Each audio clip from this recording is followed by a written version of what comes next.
नमस्कार दोस्तों, मेरा नाम है संदीप सिंह और मेरे चैनल संदीप सिंह ब्लॉग्स में आप सभी लोगों का स्वागत है।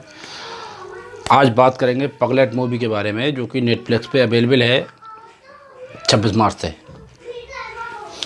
ये मूवी है सानिया मल्होत्रा, आशुतोष राणा, शिवा मलिक और श्रुति शर्मा। श्रुति शर्मा इंडिया नेक्स्ट सुपरस्टार जो 2016 में शो आया था स्टार प्लस पे, जिसके जज थे रोहित शेट्टी और करण जौहर,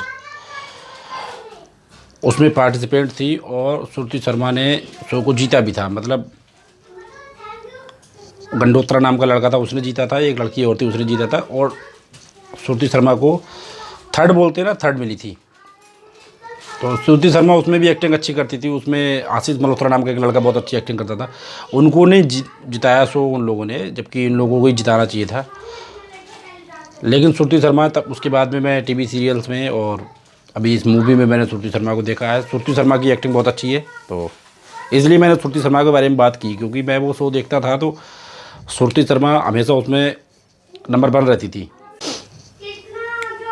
तो आज हम बात करेंगे पगलेट मूवी के बारे में। इसकी स्टार कास्ट के बारे में बात कर लेते हैं। इसकी स्टार कास्ट में सानिया मल्होत्रा, श्रुति शर्मा, साइनी गुप्ता, आशुतोष राणा, शिवा चड्ढा, राजेश तैलांग। राजेश तैलांग को आपने कई सारी मूवी में देखा है, और अब सबसे पहले तो बंदिश बैंडिट में देखा है, जो वो लीड एक्टर है उसके पापा बने हैं ये नसरुद्दीन शाह के बड़े लड़के। तो रघुवीर यादव को आपने पंचायत में देखा है।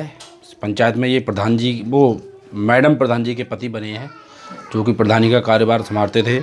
ठीक है। महक ठाकुर एक लड़की है जिसको आपने, मुझे लगता है, आर्या में भी देखा है, और फैमिली मैन में तो 100% देखा है। इसके बाद में सरीब हाशमी है। इसमें सचिन चौधरी नाम का एक लड़का है, अच्छी एक्टिंग की है उसने। मेघना मलिक, जमील खान, बहुत सारे लोग हैं इसमें। तो मूवी किस प्लॉट पे बनी है इस बारे में बात करते हैं। इसके डायरेक्टर है उमेश बिष्ट। उन्होंने मूवी में बहुत अच्छा मुद्दा उठाया है कि लड़कियों की कोई सुनता नहीं है। अब इसमें दिखाया गया है कि सानिया मल्होत्रा का हस्बैंड जो है आस्तिक गिरी, उसकी डेथ हो जाती है। इनकी 5 महीने की शादी होती है, 5 महीने के बाद में आस्तिक गिरी की डेथ हो जाती है। आस्तिक गिरी एक अच्छी कंपनी में काम करता है, 70,000-80,000 रुपये उसको पर मंथ मिलता है। और सानिया मल्होत्रा ने MA कर रखा है। MA करने के बाद में सानिया मल्होत्रा के घर वाले आस्तिक गिरी से इसकी शादी करवा देते हैं। अरेंज मैरिज इनकी होती है। तो मर जाते हैं। इसमें आशुतोष राणा दिखाए गए हैं। वही पूरी मूवी 13 दिन के अंदर ही बनी है। 13 दिन के अंदर मतलब मूवी में दिखाया गया है कि 14वां दिन नहीं है, 14वें दिन सारे कांड हो जाते हैं। जिस दिन मरा है उससे लेके जो 13वीं होती है उस तक के सारे संस्कार दिखाए गए हैं। उसी के बीच की सारी मूवी दिखाई गई है, और उसी के बीच में जो भी कन्वर्सेशन होती हैं उसी पे बेस्ड मूवी है।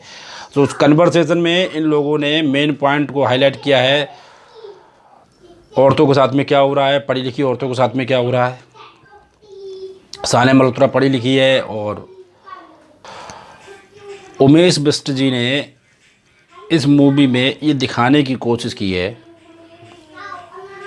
या उस मुद्दे को उठाने की कोशिश की है जिसको शायद हम लोग लाइटली ले लेते हैं, या हम जिस पे कभी गौर ही नहीं करते हैं।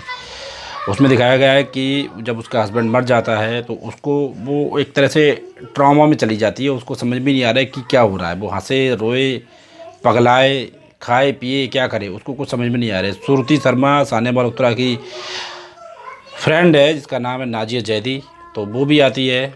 उसमें ये भी दिखाया गया है कि कोई मुसलमान अगर किसी हिंदू के घर में आ जाता है तो उसके बर्तन ये लोग अलग कर देते हैं। ऐसा उन्होंने दिखाया है, या ऐसा होता होगा, कहीं से उसने नोटिस किया होगा तभी दिखाया है। तो नाजिया जैदी का चाय का कप अलग हो जाता है। बाकी तो उसको सुबह शाम डिनर जो होता है, एक लड़का होता है, आपने देखे होंगे भांजे, किसमें, मिर्ज़ापुर सीज़न 1 सीज़न 2 में भांजा है ना उसका। मकबूल है, कौन है वो, क्या नाम है उसका, मकसूद है, उसी का भांजा। वो इसमें बन के आया। गजब बेइज्जती है यार, पंचायत वाला वही दूल्हा, हम भी इसको ऐसोल बोलेंगे। तो वो बना है, उसका नाम है इसमें परचून। तो वो उसको डिनर करवाने ले जाता रहता है श्रुति शर्मा को। अच्छे अच्छे पॉइंट भी है, थोड़ी सी पिक्चर बोरिंग भी है, लेकिन पिक्चर बहुत अच्छी है, सभी को एक बार देखनी चाहिए। पिक्चर में बहुत बहुत टॉपिक उठाए गए हैं, अच्छे अच्छे टॉपिक उठाए गए हैं। एक टॉपिक उसमें दिखाया गया है कि सारे मर्द बैठे हैं, ये सारे आदमी बैठे हैं, मतलब क्या ये रिलेटिव भी हैं, कोई फुफेरा भाई है, कोई ममेरा भाई है, कहीं दो सगे भाई हैं, ऐसे करके ये दिखाए गए हैं। और ये बैठे होते हैं तो अचानक से बात चलती है, मूंगफली चबा रहे हैं, वो बात चलती है कि इसकी शादी दूसरी जगह कर देनी चाहिए, क्योंकि अभी इसकी उम्र ही क्या है, तो इसकी रीमैरिज कर देनी चाहिए। तो उसमें से वही प्रधान चचा पंचायत वाले वो बोलते हैं कि हम बहुत ओपन माइंडेड हैं इन मामलों में, तो कोई सही लड़का देख के शादी कर देंगे। फिर एक जगह पे बात चल रही होती है, इससे पहले का सीन है, उसमें बात चल रही होती है, सभी लोगों को खाना दिया जा रहा होता है, और फिर वो बात करते हैं, अगर उससे पूछ लेना, अगर वो तुम लोगों के साथ में, नाम भूल गया मैं सान्या मल्होत्रा का क्या है फिल्म में, तो सान्या मल्होत्रा ही मैं कह के उसको बताऊँगा, संध्या नाम है उसका, संध्या से पूछ लेना कि अगर वो घर जाना चाहे थोड़े दिन के लिए तो घर रह लेगी। तो संध्या की मम्मी उधर कुछ काम कर रही होती है पीछे, वो बोलती है कि नहीं पूछने क्या है, वो यहीं रहेगी, ये अब उसका यही घर है। संध्या की मम्मी को अलग ही चिंता सताई रहती है।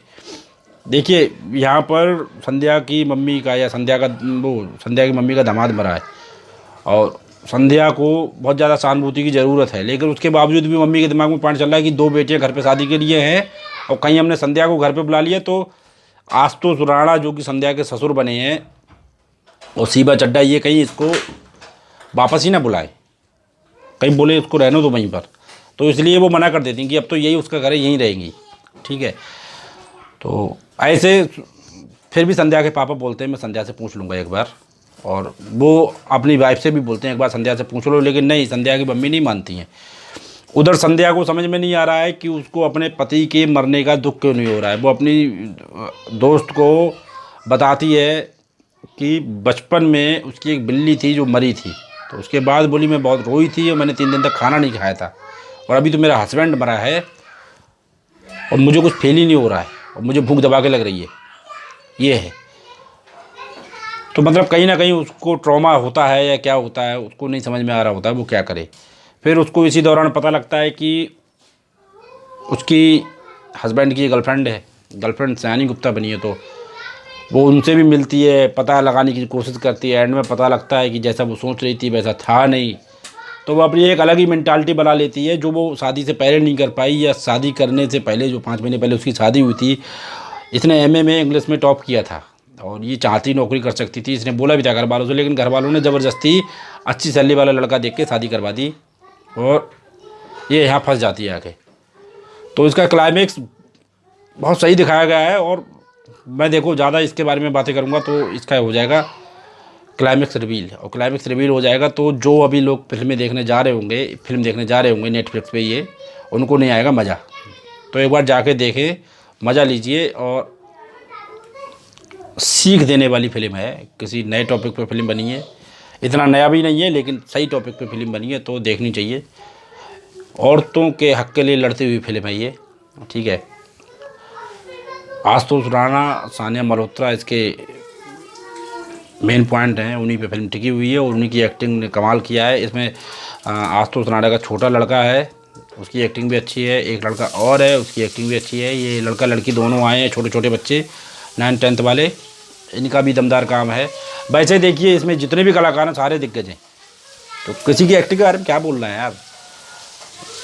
टॉपिक वही है वुमेन के ऊपर, वुमेन के राइट्स और इन सब के लिए टॉपिक उठाया गया है कि कोई भी लड़की है उससे शादी से पहले उससे पूछो, ठीक है। बैठे बैठे आदमियों ने कर लिया फैसला, औरत बीच में एक भी नहीं है। औरत छोड़ो यार, सबसे पहले वो लड़की होनी चाहिए, वो ये बीच में। तो किसी को लगेगा कि यार ये गलत चीज़ दिखा रहे हैं, लेकिन नहीं, ये गलत चीज़ नहीं दिखा रहे हैं, ये दिखा रहे हैं समाज में जो अभी भी हो रहा है बहुत सारी जगह पे। डायरेक्टर ने उस चीज़ को देखा है, परखा है, या महसूस किया है, या उस माहौल में रहा है, या कोई और रहा है डायरेक्टर रिलेटिव, उसने उस चीज़ को उठा के, ये मुझे तो ऐसा लगता है कि आज के समाज में बहुत जगह पे ये हो रहा है, उसी चीज़ को उठा के ये फिल्म बनाई है। तो एक बार देखना बनता है, मेरी तरफ से बढ़िया फिल्म है, जाइए देखिए, मज़ा लीजिए। धन्यवाद, बाय बाय।